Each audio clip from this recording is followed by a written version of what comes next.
You're listening to the Happy Doc Student Podcast, a podcast dedicated to providing clarity to the often mysterious doctoral process.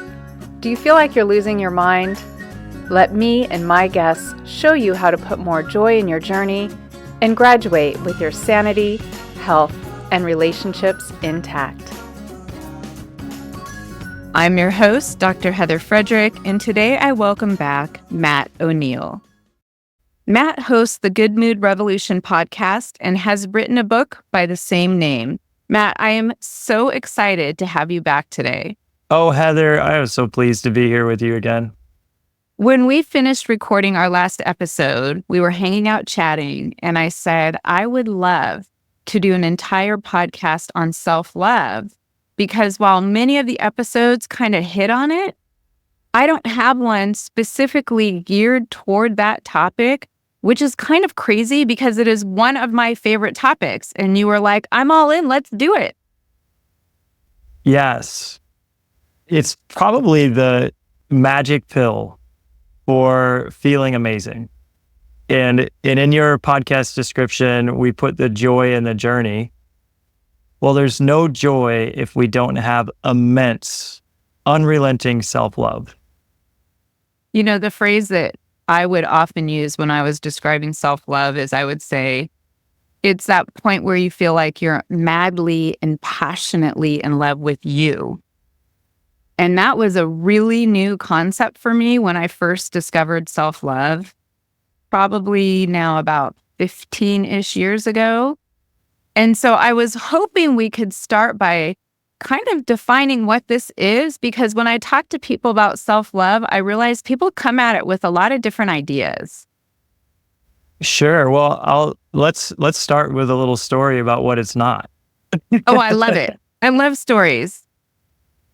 So 2 weeks ago, my wife and I were experiencing an extremely busy moment of life. And in all of our doc students and all of the people, the person that's listening right now, we get it. Like, we're busy as heck. Everyone's busy. Well, our niece is getting married, and we love her, and we love her new fiance. Like, we just adore them. And when Katie and I were getting married, some of our good friends said, we're going to throw you this engagement party. And it was the coolest thing. They had oysters. And we get to the engagement party, and all of our friends were there, and it was like a celebration that we were starting our life together. So we said to our niece, Ashlyn, and her fiance, Brandon, we said, we would love to kick off your life together with an engagement party. And they're like, oh, Uncle Matt and Katie, this is the coolest thing ever. And Katie and I are like in the hot tub one night, and I'm just visualizing. I said, I'm going to string lights up in the backyard, and we're going to get a band. We're going to have like guys playing guitar, and like, I want to cater, like, I want this to be really special. And Katie's like, this is going to be amazing. Well, the party's coming up, and we're preparing. It's 75 people. We've got 75 RSVPs coming to the house. And this is in the midst of, we've got 4 young kids and a couple businesses, and we're busy. And our kids are all into things. The day before the party, my daughter makes states and cross country. And it's Saturday's the party, and Saturday's the state cross-country meet, 3 hours away. And Katie is, I've found most really attentive moms want to make sure their house is immaculate when people come over. Everything needs to look perfect. And so she said, would you do the cross-country meet? I need to make sure this house looks perfect. And I said, of course. So I get up early, and Cam and I go to the cross-country meet. She ends up running 7-minute, 14-second miles. She's the 5th fastest girl in the state of South Carolina. She got a ribbon. It was awesome.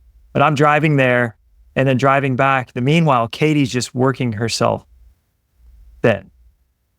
And the party happens, and I can just tell she's still working. And I come to her and I say, hey, we've done it. Like, we can relax right now. And she couldn't. Heather, have you ever been in one of those states where you're working so hard that you don't know how to unwind it? Yeah, it's almost like your adrenaline's on overload and you can't pull it back. You can't pull it back. It's like the train has left the station. Yeah, and I'll get like that just during a work day. Sometimes I'm working so hard and so intense that I can't unwind when I get home, and my kids are there. They want my attention, but I'm not able to like stop. I'm not able to stop it. Well, that's where Katie was. And so the night ends up being just fantastic. It's beautiful. The band is so fun. And so we're just so happy that this has happened and we've honored them. And the next day though, we have to take it all down. So there's a lot of work and a lot of cleanup. And we've got a 16-year-old dog. We took him to the dog daycare for the party so that he wouldn't get hurt or lost or in the way. And he got so nervous about going, he ended up having tummy troubles, and he goes to the bathroom on every single rug in the house. It's the foulest smelling. It's the worst. Like, it's absolute worst. So I'm on my hands and knees after working so hard, getting ready for this party, and then taking it all down that night, Sunday night. We're like on our hands and knees, just scrubbing this awful stuff, right? I play basketball on Mondays. So Monday morning, I get up to go to basketball, and we had put copper in the laundry room so that he wouldn't mess up any more rugs. I come to find out he had destroyed the laundry room. So Katie's, while I'm at basketball, trying to scrape this stuff off of the floor. And it's just, the smell is just grotesque. It just really, we change a lot of diapers. This is on a different level. And that night, I come and I could just see exasperation on her face. It's just she had to work all day, and she hadn't ever taken a break. And our daughter had another cross country practice because now she's made regionals, and we have to cook dinner for the other 3 kids. And she's like, I'll run to the cross country practice. And I said, Katie, I'm so happy to go to the cross country practice. I'm happy to make dinner. Right now you can choose. You have a choice. You could choose to go to the cross country practice, and maybe you could walk through the woods along the trail, and you could use this as some recharge time. Or if you really feel like being here cooking dinner, you can like make a dinner, and she loves to cook, and that can be something that can refill us too. And she said, yeah, I think you're right. I'll go to the cross country practice and I'll walk. The next morning she wakes up and her neck is in so much pain. She literally can't turn that much. She can't, her entire neck is just completely inflamed. And this is what our body does. If we don't take time to love ourselves, if we continue to respond to all the demands of all the other pressures of life, our body will force us to slow down. And, she's like, I don't have time for this neck thing. I said, you don't have time to not have time for it. And, we know that it can be a whole lot more, we can be put out a whole lot more than just some neck pain. And I said, right now, there's really nothing more important than you taking care of yourself. So I'm sitting down on the floor with her Tuesday morning, and I'm rubbing her neck. And this is what I learned. I had debilitating back pain to the point where I drove to the Spine Institute, and I said, would you please just cut me? This about 10 years ago. My back pain got so bad. I just said, I had heating pads, I had cooling pads, I had special seats in my car, special seat at my work. I went to see the acupuncturist all the time. I went to see the massage therapist. I went to see a chiropractor. Nothing would fix this back pain. And I get this book called Healing Back Pain by Dr. John Sarno. And in that book, he said 95% of all back pain has nothing to do with the back. It has everything to do with suppressed emotions. And he said specifically 95, and he said, this is knee pain, this is neck pain, this is shoulder pain, he said, all of this pain that comes and goes I can assure you it is the emotion of anger. And what the anger specifically is you're angry at things you don't think you should be angry about. So he said that the cure to your back pain, this is what happened for me. He said, I want you to throw away all your heating pads, all your special pillows. I want you to stop seeing the chiropractor. There's nothing wrong with your back. And I'm like, this is me needing a wheelchair to get into the Spine Institute to tell them to cut me. And they, of course, they find degenerating discs and all this stuff that they could go operate on. But I ended up reading this book before I, had them cut. And he said, the cure for your pain is to know nothing's wrong with your back and that you are really, really angry about your responsibilities. You're not allowing yourself to have any fun. You're not, you now have, he said this it usually happens during the age of responsibility. Your job is more pressuring than it's ever been. You've got children now that you have to take care of. You got a spouse typically that you got to, you got all these demands of life. And you can't be angry about your kids, can you? He said, you are. And so I'm sitting on the floor with Katie and I'm rubbing her shoulder and her neck. And I said, it's okay. You're super pissed at me. Like, it's totally fine. You could be, I need you to admit that you're really angry that I was at basketball while you were scraping the floor. I said, it's okay that you're mad at our kids. We love our kids. Of course we love them, but it's totally okay that you're angry about how much work it is to take them to all these practices. I said, it's okay you're mad at our dog. I know at this point, there's probably a piece of you that just was like, I hope he dies. And it seems like these are horrible things to say, which is why we punish ourselves with pain rather than admit the truth, which is I am really angry sometimes at my spouse. I am really angry at my kids. I love them at the same time, but there's a piece of me that's angry at how much work this is. I am really angry at my dog. I love this dog. He's given everything to us all of his life, but I'm really angry about it. If we don't admit that and start to plan some fun things for ourselves and actually pour into ourselves and love ourselves, but even love the parts of us that seem unlovable, like this anger, what's going to happen is all of that darkness that we're shoving down will manifest in ways that we have to deal with it. And that's what happened with Katie. Matt, that is such a great story. And there's so much to dig into there. But I want to start by saying congratulations to your niece and your daughter. Thank you. So much fun. Thank you. Like these are all joyful things, right?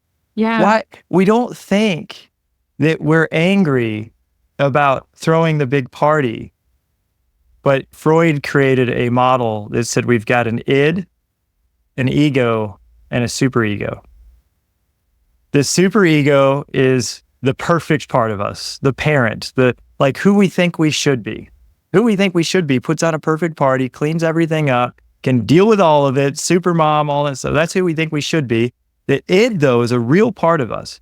And the id just totally wants to do whatever the F it wants to do.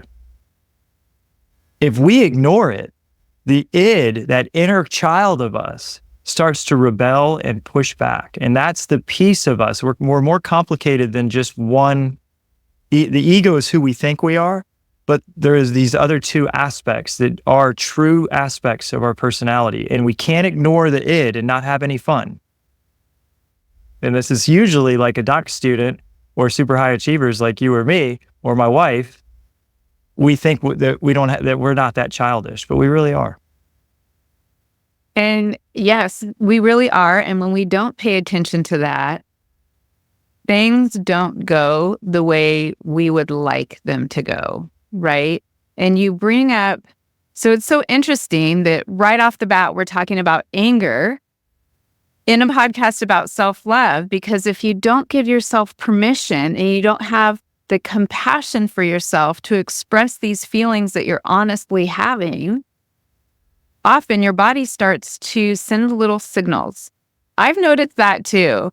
I love Louise Hay's stuff. Anytime I have an ache, I Google, what does Louise Hay say about a sore elbow, right? It's always so interesting. I do that all the time. If I have a sore in a right elbow, it's different than a left elbow. Yeah. I'm like, what is it about right arm pain? And I already know the answer because I've had all this pain, and I now know that Louise Hay is completely right. When we have right shoulder or right arm pain, it's we're trying to carry too much. Mm-hmm. Yep. Because we carry things in our right arm. And so our soul then sends us messages. Pain is not bad. Pain is actually really, really good. It's like if we had a rock in our shoe and we couldn't feel the pain, it could wreak havoc on our foot. I have a family friend who actually can't feel nerve pain. And he had a rock in his shoe and he was at an amusement park. And he's now had 15 surgeries because he couldn't feel it. So we think that physical pain is bad. It's not. It's a signal. It's saying something's wrong. Instead of a rock in our shoe and we have this elbow pain or this right arm pain or this neck pain, maybe it's not that there's something physically wrong, but there could be something emotionally wrong. And this pain is there not to be a nuisance. It's not like, oh, I slept wrong, or oh, this stupid neck. No, it's like it's alerting you to something that you're not paying attention to. Yeah, it's like the red light going off, going, hey, time out, and can we have a chat? And that chat usually comes around to this foundational concept of caring for yourself. So sometimes people ask me, well, self-love and self-care the same? I do think they're different. They're highly related. What I have found, and I'm curious to know what you think about this, is that people are more likely to engage in self-care when they have a sense of self-love. Totally. And the way to get out of this kind of loop that I see a lot of people in of not taking care of themselves, you say, well, start loving yourselves. Now, there's a lot of different ways to do this. I like to say it's simple but not easy. And one of the suggestions I give is start with small acts of self-care, because as you see yourself taking care of yourself and experience yourself taking care of yourself, consciously and subconsciously, you send the message, I'm worth taking care of myself. But I'm curious to know how you go about this concept of, here's this idea that if we all had more compassion for ourselves, more self-love, not only would we experience the world differently, the world would be different. So how do we get people there? I love your tip, and I think it's genius. Typically, we want to act our way into feelings, and I think action cures all. And I really love this idea that it's brilliant. I'm going to take a small step of self-care. And so, this is what we did with Katie. As I was sitting there on the floor, rubbing her neck, and I was saying, you're angry and it's totally okay. And at this point, Katie knows, she knows that this is emotional. Most people don't know it. And a lot of times, they're just not open to it, just closed off. And this is the reason, is that if the pain in her neck was because she slept wrong, or she had moved wrong, or she carried too many things picking up the party, she could just be a victim to an outside force that she has no control over. That's really nice. It's really nice to just somebody else did this to me. It's their fault. It's not me. I'm not the cause of this, but we're always the cause of it. That's a hard pill to swallow. It's a really hard pill to take complete responsibility for everything, but this one of the keys to a happy life is complete responsibility. So I'm sitting on the floor with her, and I'm saying, repeat these words with me, Katie. Even though I'm feeling angry, it's okay. I deeply and completely love myself. I deeply and completely accept myself. It's okay to feel angry sometimes. Even though I feel this anger, I love myself. A lot of times we don't love the part of ourselves that we think is not perfect. And self-love is about loving all of us. The reality is we're alive, and every single alive human has anger. If we want to think that we're not an angry person, it doesn't matter. We all have anger. And if we deny it, we're denying that part of ourselves. It turns into the shadow. And the shadow can be really destructive. So that was part of it. And that phrase, for the person listening, that is a beautiful phrase. And sometimes if we're feeling sad, we say the same thing, even though I'm feeling sad today, it's okay. I deeply love myself. I deeply accept myself. Or if we're feeling lazy, a lot of times we'll say, then we'll beat ourselves up. I'm not motivated today. Well, even though I'm not feeling motivated today, it's okay. I deeply love myself. I deeply accept myself.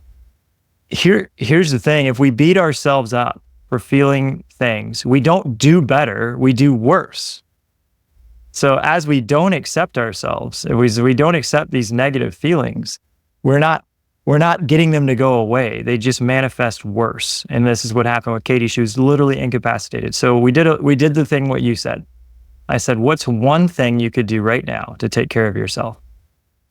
I said, you always love to take baths. She says, I'll take a bath.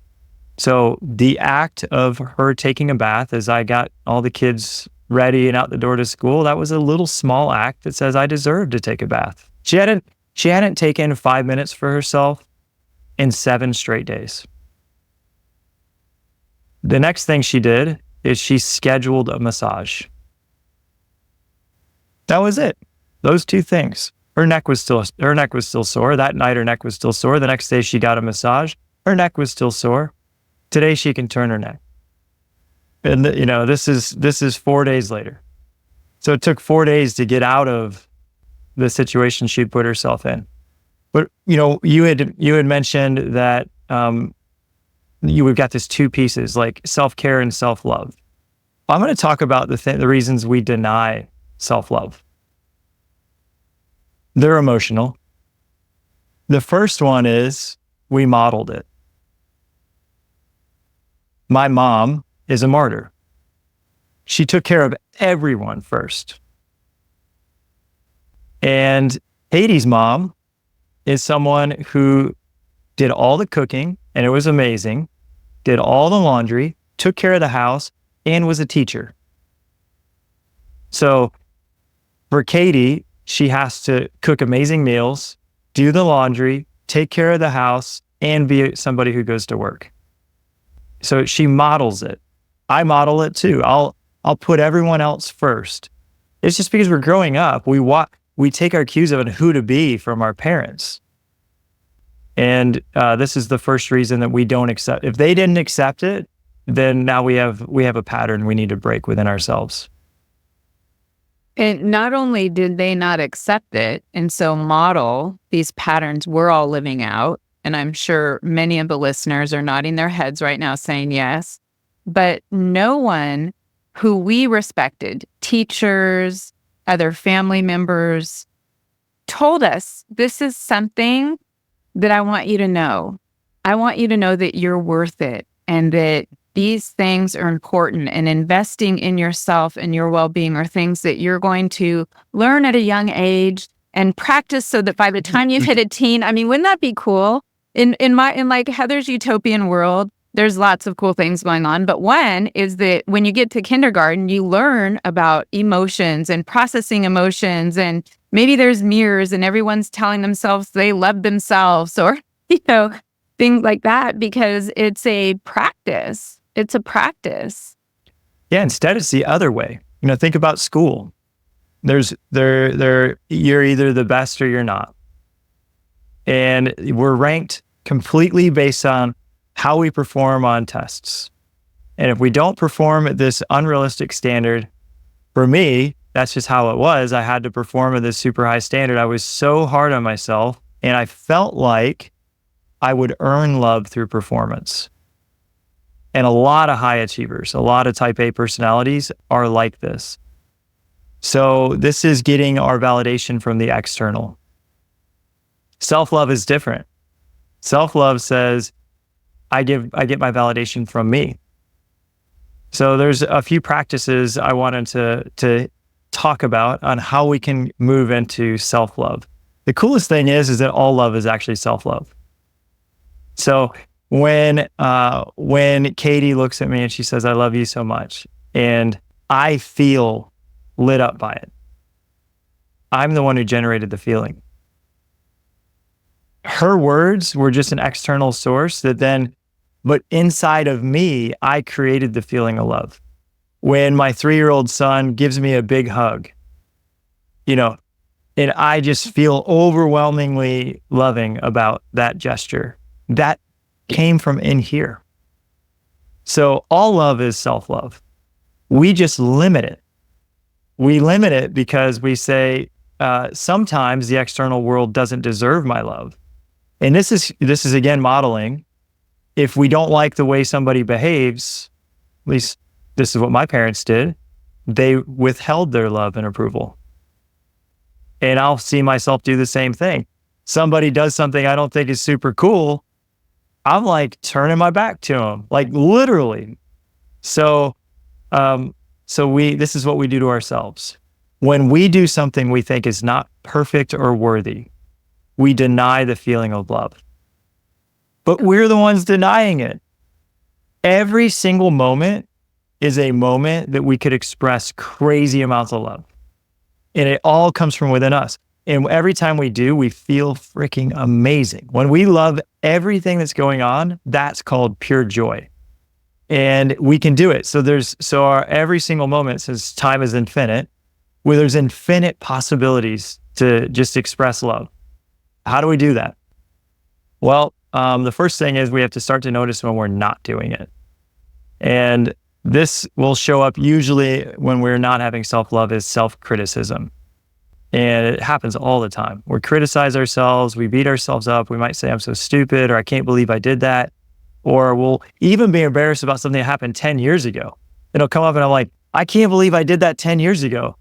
This is just asinine. Like for us to be beating ourselves up over things that happened in the past is over. So what we're doing is we're taking away our capacity to feel self-love in this moment over something that happened a long time ago. It makes no sense at all. So we need to have awareness. And I talk about conscious happiness. We need to be conscious of the times we're not feeling fully alive. You'll know you're in full self-love when you're so happy, so joyful, overflowing with inspiration, brimming with excitement. You'll know that you're not in self-love when you don't feel that way. So I'll wake up in the morning. This is a practical tip. I'll sit down with a cup of coffee and a journal. And I'll just ask myself a question. Is there a negative thought? And I'll wait. And every single day, one shows up.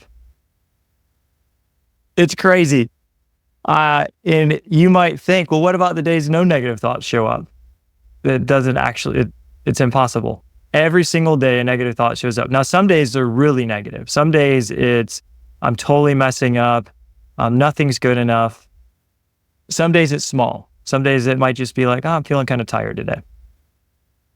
But I write down the negative thought and then I reframe it. And so if it's, I'm really messing up, I would reframe it. And a way to reframe that is, I'm learning a lot. I'm getting better every day.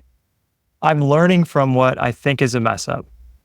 You know, we've all heard the story of Thomas Edison taking, 10,000 different paths to get to one light bulb. And people would say, but you failed 9,999 times. And he said, no, I just figured out 9,000 ways that a light bulb isn't made so that I could find the one that it is.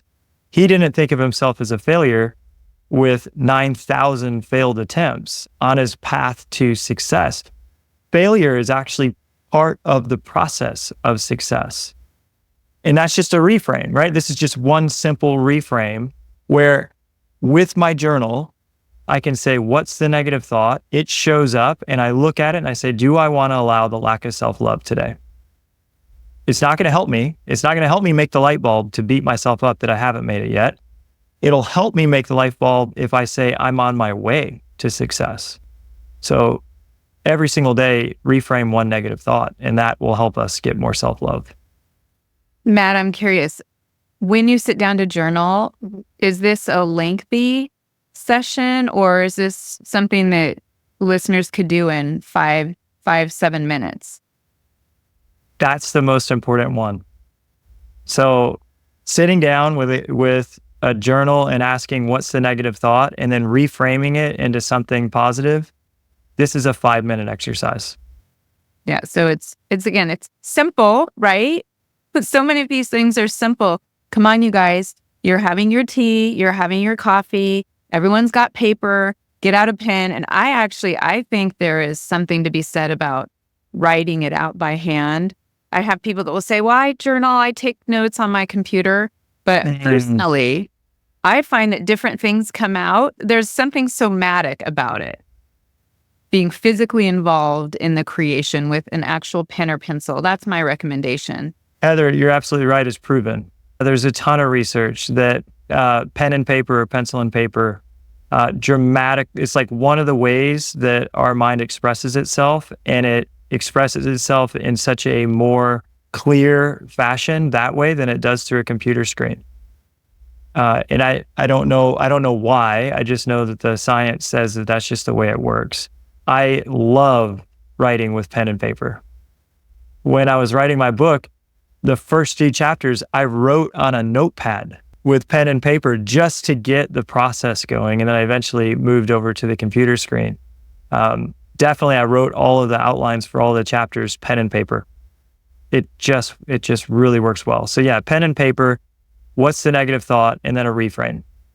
Now, sometimes people say to me, isn't that just like not true? If you really are messing up and then you say, well, everything is a success, that's just not true. You're just telling yourself a story.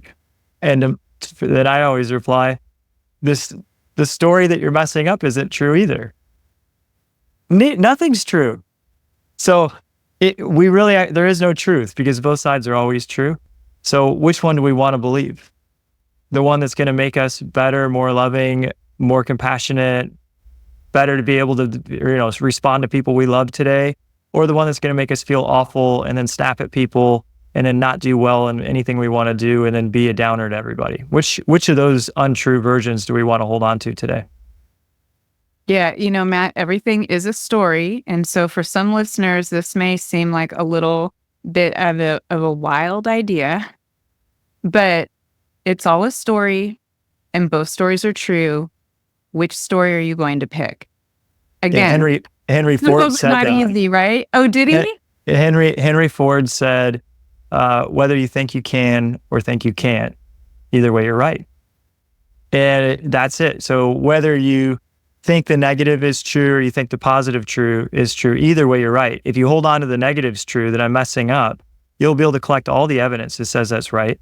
And then if you hold on to the positive, saying, I'm on my way to success, I could collect all the evidence because I believe that's true. Here's the science on that too. Our 6 senses encounter 4 billion bits of data. Like a computer bit, we're encountering 4 billion bits of data a day. However, we only have 60,000 thoughts a day. We can't actually perceive the data that comes in. And if you do the math on 60,000 out of 4 billion, we can perceive 0.00001% of reality. That means we miss 99.99999% of what's actually happening. So of my 0.00001%, whatever I think, I'll find out of the 99% that this is true. And so that's why I can pick any thought and I'll find evidence as to why it's true.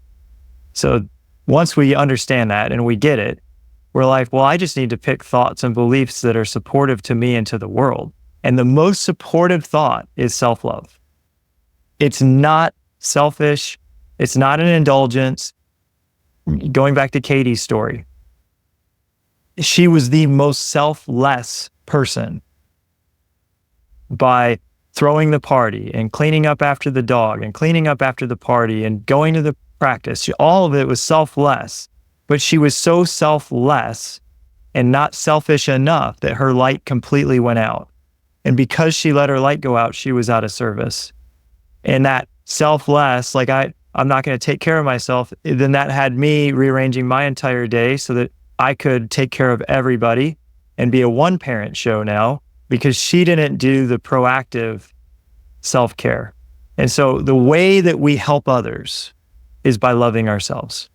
We have to keep our light on. And we keep our light on by taking care of ourselves. So another one of the strategies that we've already talked about, but I just want to make it clear, always have something fun planned.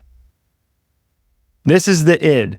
The id piece of the personality needs to know, yeah, you're going to push and push and push and push. And I'll let you push me to the red line. As long as I know there's some reprieve coming. We don't have to spend money. For Katie, it was a bath. If all she did was to know, if she knew she had 2-hour window to read a book and take a bath, if that had been planned, cost no money, but it wasn't planned. And, another thing we could do is we could take a walk. Maybe but you just have to make a list of what are the things that make me feel lit up. And they don't have to cost a ton. And just always have one on the calendar. I love vacations. I love it. I always want a vacation. I want the next thing that we're going to do that's fun on the calendar. And again, it doesn't have, we go backpacking. I love to backpack. It's one of my favorite things to do. We have it planned. We're going backpacking at spring break. It's on the calendar. Costs nothing. It costs nothing to go backpacking. It actually is negative money because we end up eating trail food instead of, real food. And it saves us money to go backpacking, but it fills my soul up so that I can work and work and work and work and work. And my id knows this super fun thing is coming. Once you hit a certain age and you have certain responsibilities, I think this idea of fun, unfortunately, kind of falls to the wayside. And I know I was challenged not that long ago. A friend said, hey, let's get on the phone and let's just brainstorm everything that sounds like fun because we need more of it. Clearly, we both need more fun. And it was actually kind of hard. So I want to encourage all the listeners, take some time to jot down some fun things because it's an investment. It's an investment in you and all your relationships, right? And I'm curious though, Matt, how far out can the fun be? Because a lot of doctoral students will say, I'll have fun when I'm done, but we're talking about no, 3 years. Not okay.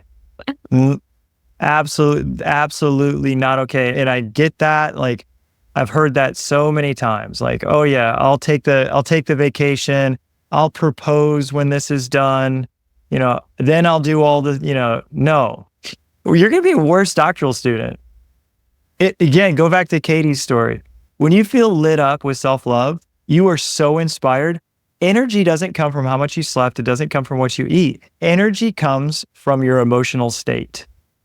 And when you absolutely love your life, you can study with more vigor. So to all those people that think that this fun thing will get in the way that you are successful is by planning fun. So what are some guidelines? For me, I want a trip planned within 6 months. So I always want a trip on the calendar within 6 months. Again, yeah, I understand. We're super busy.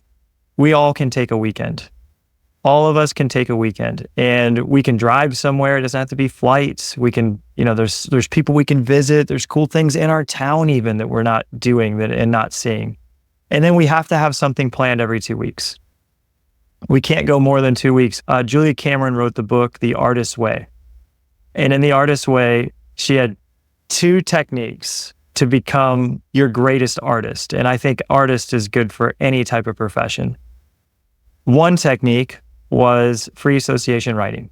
I've already talked about that with what is a negative thought and how can I reframe it. Free association writing, she just recommends that you just write anything for 3 straight pages. What ends up coming out in free association writing is what's in your subconscious, but you can directly ask your subconscious a question too, and it will answer. Her other technique is what she calls the artist date.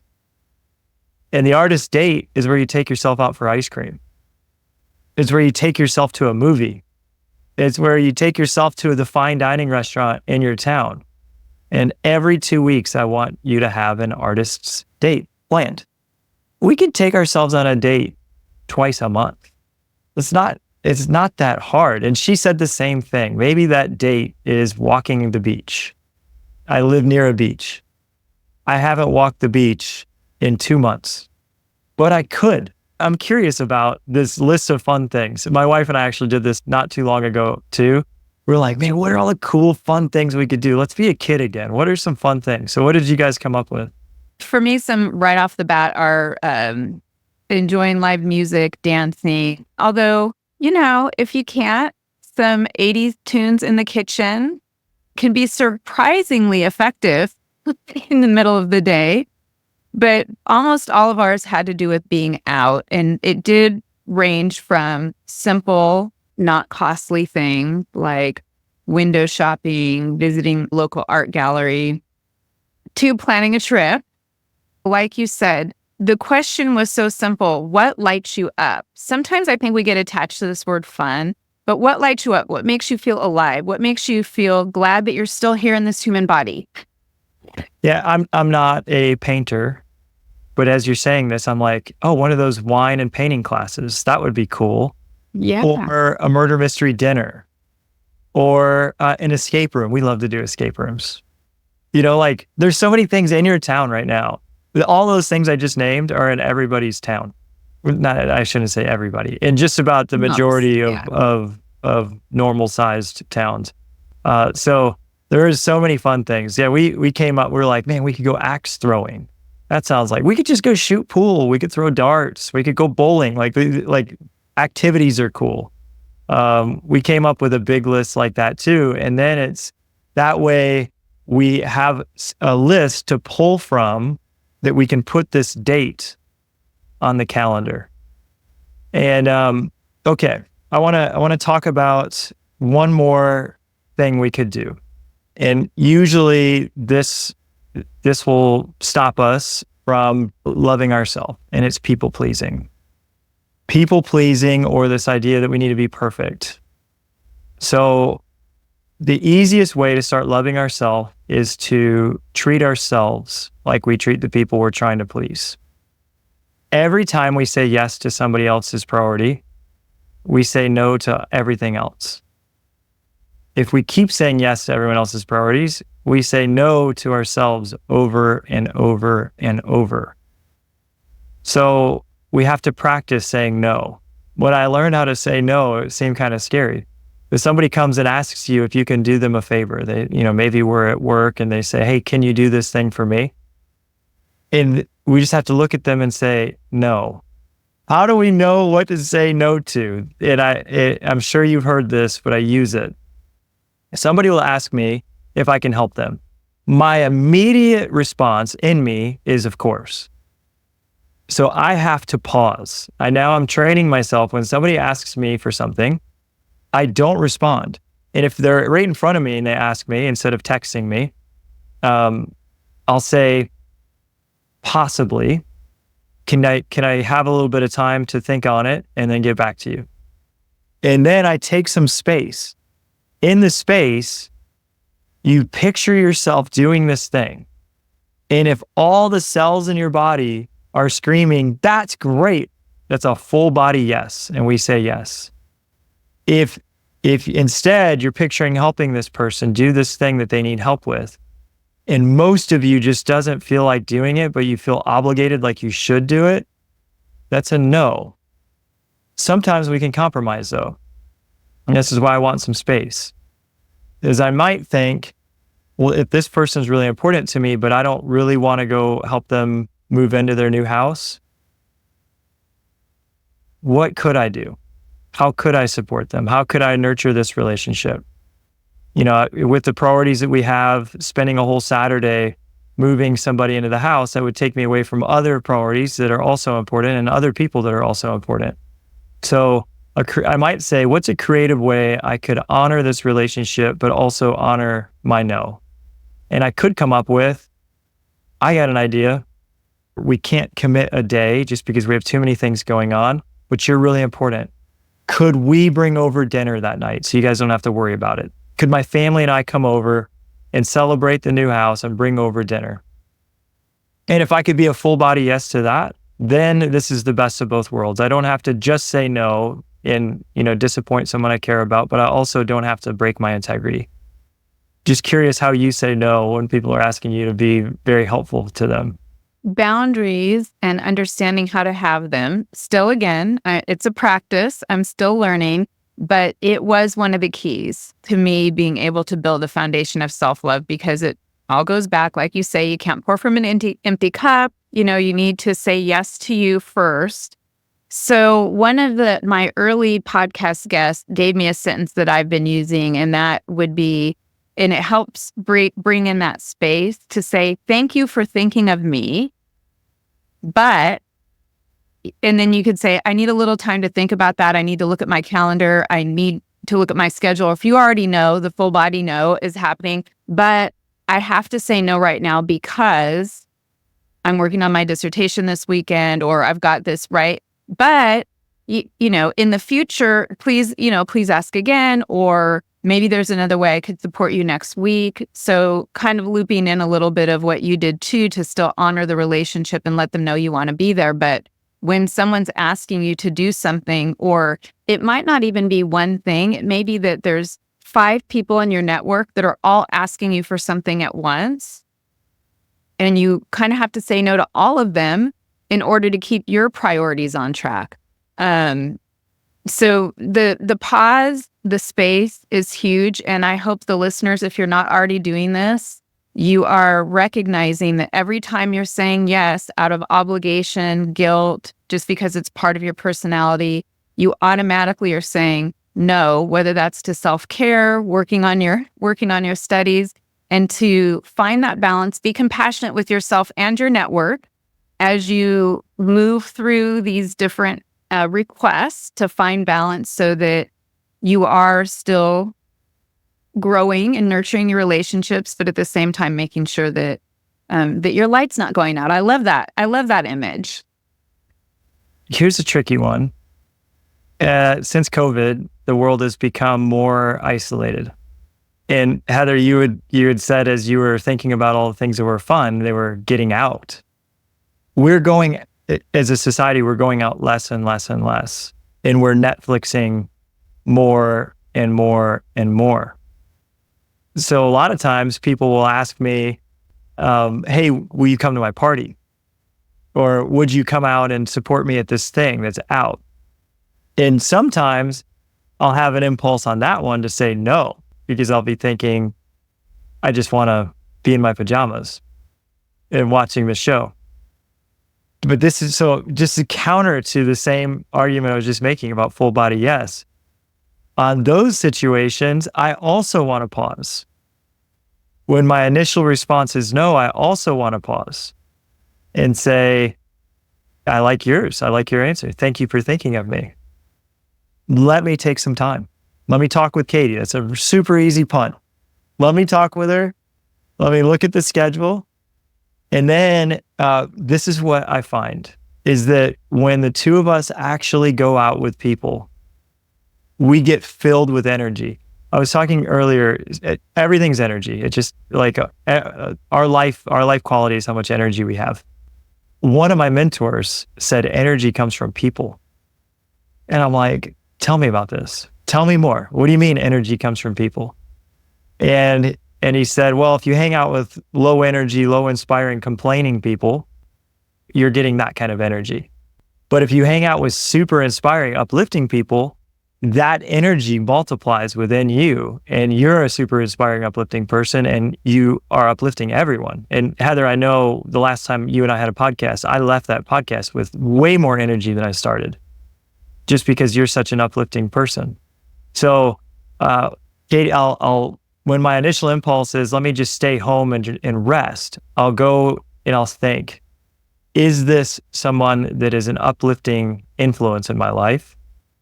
And would it be worth it to go out in this situation and be inspired in their presence?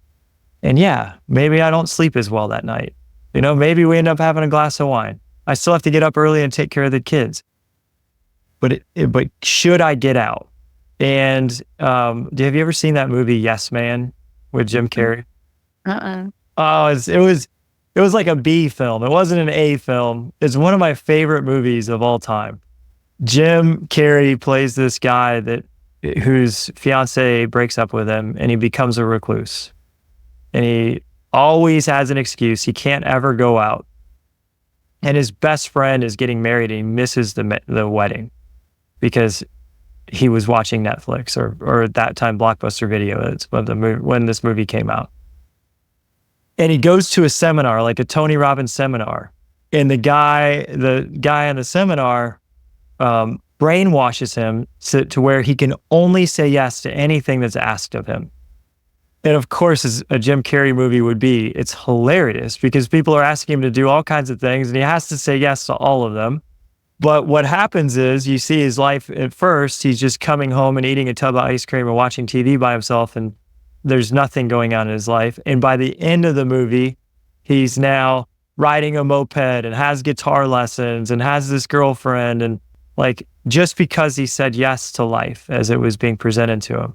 So it might just be self-love to say yes to some things that could enhance our experiences rather than saying yes to the couch.